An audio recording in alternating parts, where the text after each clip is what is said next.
मुझे याद है जब 2014 में देश ने मुझे प्रधानमंत्री पद का दायित्व सौंपा था,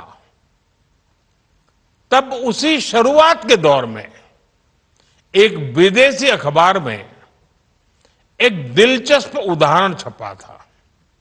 उसमें एक कंपनी की मुश्किलों का जिक्र था। उस कंपनी ने कहा था कि अगर उसे बेंगलुरु से 570 किलोमीटर दूर हैदराबाद अपना सामान भेजना हो तो वो इतना कठिन था कि उन्होंने सोचा और उन्होंने कहा कि वो पसंद करती थी कंपनी कि पहले अपना सामान बेंगलुरु से यूरोप भेजें और फिर वही सामान यूरोप से हैदराबाद भेजें। साथियों, टैक्स और टोल के जंजाल की वजह से ये तब के हालात थे और मैं आपको सिर्फ एक पुराना उदाहरण याद दिला रहा हूं।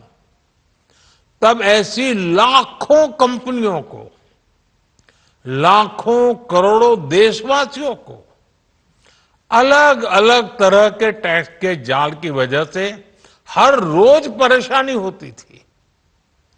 सामान को एक शहर से दूसरे शहर पहुंचने के बीच जो खर्च बढ़ता था वो भी गरीब को उठाना पड़ता था।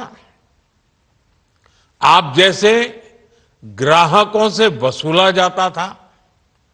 साथियों, देश को इस स्थिति से निकालना बहुत जरूरी था। इसलिए जब आपने हमें 2014 में अवसर दिया तो हमने जनहित में, देशहित में जीएसटी को अपनी प्राथमिकता बनाया। हमने हर स्टेक होल्डर से चर्चा की। हमने हर राज्यों की हर शंका का निवारण किया, हर सवाल का समाधान खोजा। सभी राज्यों को, सबको साथ लेकर आजाद भारत का इतना बड़ा टैक्स रिफॉर्म संभव हो पाया।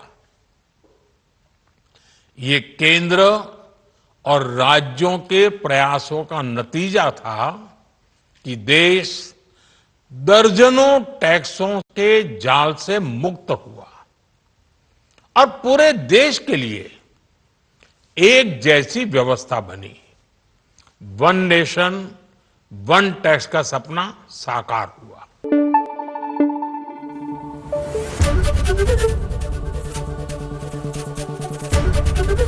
एबीपी न्यूज आपको रखे आगे।